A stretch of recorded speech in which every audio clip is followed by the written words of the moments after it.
Hey everyone, I'm going to be looking today at an SSL DD999ACPW. This is the sister company to Boss Audio, and I think Boss's model is the BE950WCPA or something like that. It's essentially identical other than the branding. So let's get into this. What I'm going to do is just get a comprehensive review of the device's performance, the user interface, and let you guys see for yourself, because there's not much on this particular model in terms of Amazon reviews, and there's nothing on YouTube on this specific model. There's more on the Boss Audio one, which to my understanding is exactly the same. So I'm going to go ahead and just start it up cold. The first time you connect it to your car, it's going to do an initial boot, and then from then on, provided your battery doesn't die or you don't disconnect it, it should just pop right back on, like instantaneously when you start your car. There's no boot up, that's it. And go.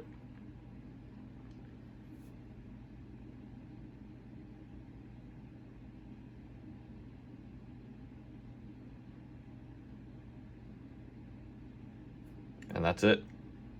So that's all it took for a cold boot. That's pretty impressive, I have to say, for an aftermarket head unit. Usually they're pretty slow. So kudos to you, SSL/Boss Audio. You can see it's now connecting to my phone via Bluetooth. I've already paired it. Let's let that finish. And you saw at the end there it connected Apple CarPlay. So literally all you have to do is get in your car with your phone in your pocket and you just click, boom, Apple CarPlay, and it's right there. The UI is pretty snappy. It's a little tiny bit of lag, but really nothing that sets me off. It's just normal. So overall pretty impressive. You guys know how CarPlay works, I'm assuming. So there's that. You go back to the radio and let's just explore some of the features here. So first off, now that my CarPlay is connected wirelessly, anywhere you are in the UI, including CarPlay, you can press this microphone button. It will just kick right over to CarPlay like this, and then Siri will pop up right here. If you had an Android phone, I'm assuming it'd work the same. And there we go. You see I just got a text message and it kicks you right to CarPlay to display that. And then it'll time out with this notification, and it should kick you back over to what you were doing. So it does the same thing. I was playing it with it earlier with the tuner app. I don't have the antenna or anything connected, so it's just going to scan through local stations. But I might do a follow-up video once it's in my car and I can actually speak to its sound quality and radio reception and all of that stuff. But for now, here are all the different functions.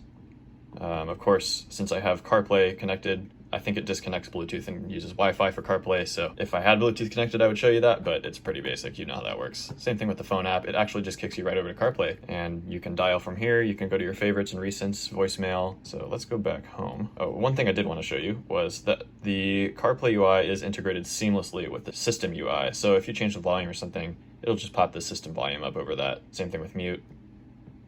It's nice that it includes a mute button, by the way. If you're going through a drive-through, you can just hit that. Another cool feature is anywhere you are, you can push this little square button. That'll take you home. It's like a home button. And if you press and hold it, it'll kick you over to a simple just lock screen, I guess. And you can tap the screen to just turn it off all the way. You press the screen again, it'll kick you to that, on, off. And then if you want to go out of this sleep mode, you just press the square button. USB, I don't have anything connected, but you can just assume that all of these things work as expected. It's not rocket science. The camera, again, it's not connected. I'll review that if I get a video of this connected in my car. Settings, let's go through that. I'll just go all the way through the settings. So starting with general, we have date and time. I believe there's some way to set this to auto sync with your phone. Oh, here we go, auto adjust. Android Auto launch. So that's interesting. There's no option for auto launch for CarPlay. Only Android Auto. It does connect it in the background, but to actually access CarPlay wirelessly, you have to tap the icon. It'll default to the home screen on the radio. Camera settings, let's check that out. Camera trigger, rear, off, front, rear. I'm only gonna use the rear camera. You can turn the front camera on and off, same as the rear. Camera power, there is a line on the back that sends power to the rear camera, which I will be using so that I don't have to tap into my reverse light. The rear camera delay. 1 second, 2 second, 3 second. Let's go back out of the camera settings here, go back. Accessory off. So this is kind of like your timeout. Radio off after 1 minute. Retain accessory power. 1 second. Language, English, advanced settings. We're missing a D here. I'm noticing a couple of typos like that. I'll point them out if I can. I know this operating system is based on Linux. I don't know what the password is. I'm gonna guess 0000. Go figure. Steering wheel controls. Yeah, here's another typo, confirm. I don't know, that just sticks out to me. But other than that, here you are. You can take a look at that, pause it if you'd like to see more. Screenshot control, enable trajectory. What is that? Oh, your reverse cam trajectory. Okay, cool. So you can modify the position of each point on this grid that it shows when your reverse camera kicks on. Oh, and you can turn it on or off if your reverse camera already sends you one of those grids. Driving seat left or right, that's cool. Disclaimer, that's nice. You can turn off that little splash screen that comes up where you have to hit agree every time you turn on the radio. All right, audio, let's go here. System tone, so that's just like the boop sound, I'm assuming, when you're clicking on stuff. I've heard in the reviews that it's pretty annoying, so I'm gonna leave that off.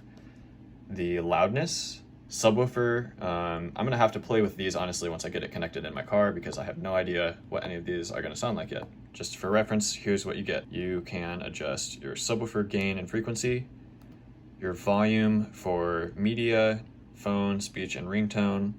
So if your ringtone is just deafening but everything else is quiet, you can offset that a little bit. Same thing for the radio sources that are like built into the UI. So if the tuner is too loud, you can turn that down or up. USB, phone, Bluetooth streaming, auxiliary in, and CarPlay. I've had a lot of problems with CarPlay where it was too quiet, so that's a nice feature. Same thing with Android Auto and iPod if anyone's still using those. And then here is our audio effects, which is just another word for equalizer, apparently. You can adjust it user. Reset seems to be just flat. You got pop, blues, come on, touchscreen, there we go. Classical, jazz, electronic, rock, country, and back to reset. I'm gonna go back at your balance fader here. You'll see this is not changeable here, but it just changes as you drag this around.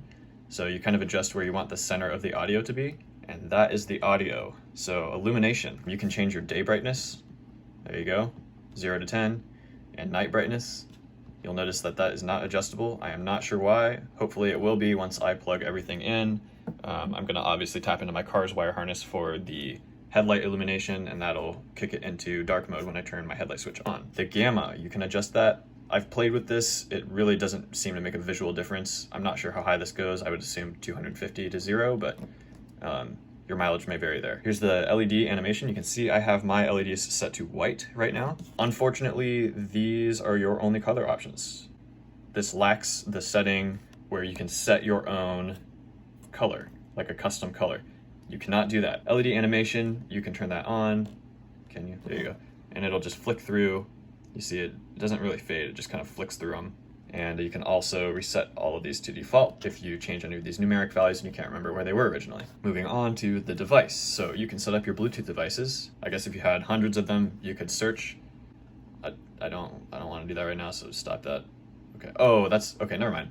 That's searching for things to pair your device to. Let's go back out of here into Apple CarPlay device. This just shows you, I guess, the list of Apple CarPlay compatible devices that are paired. I would assume wirelessly. And here's a Bluetooth settings.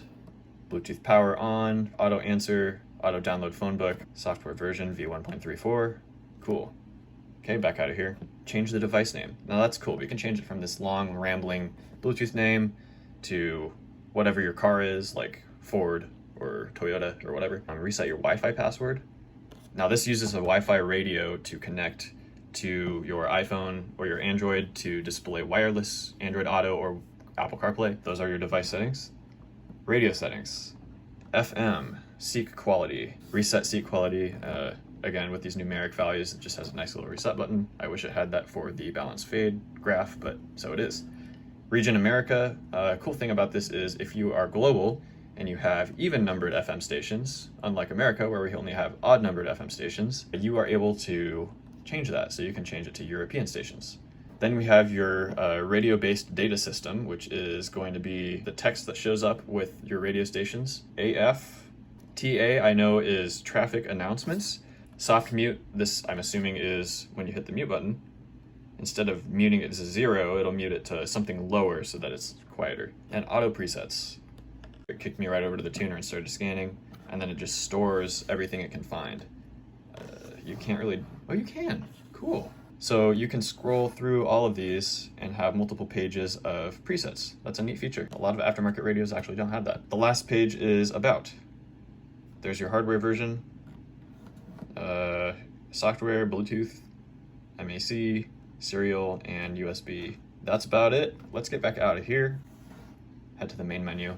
Again, I can't speak highly enough about how snappy this UI is. It's pretty basic and straightforward. Radio, it doesn't have a very busy UI. I really like how simple this is. You might notice we have another homepage, so let's swipe over to that.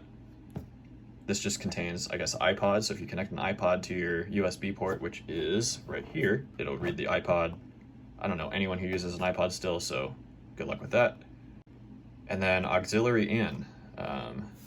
This is pretty straightforward. I don't think anything changes here. Obviously, you're not going to get album art over your aux cable, so there you are. And I think that's about it. Hopefully you guys enjoyed this review. There's really not a lot to this thing, which I personally appreciate. It's very straightforward. It seems reliable, seems snappy. I think it'll be a great way to minimize distractions on the road while maintaining functionality, and it has the essential features that I would expect. The wireless CarPlay is a really, really big plus, and it's very, very quick. So, hope you guys enjoyed that review. I will probably follow this up at some point when it is connected in my car and just give an overview of the sound quality. I can show you some of the other features that are car specific. Till then, goodbye, and hopefully this gets you a little bit more informed. Peace.